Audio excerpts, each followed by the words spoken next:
Diketahui kini Nagita Slavina kini tengah hamil anak keduanya dengan Raffi Ahmad.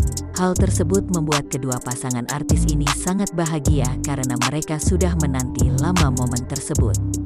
Kabar gembira itu pun diumumkan oleh Raffi dan Nagita di laman media sosial Instagram @raffinagita1717 pada Jumat, tanggal 16 April tahun 2021.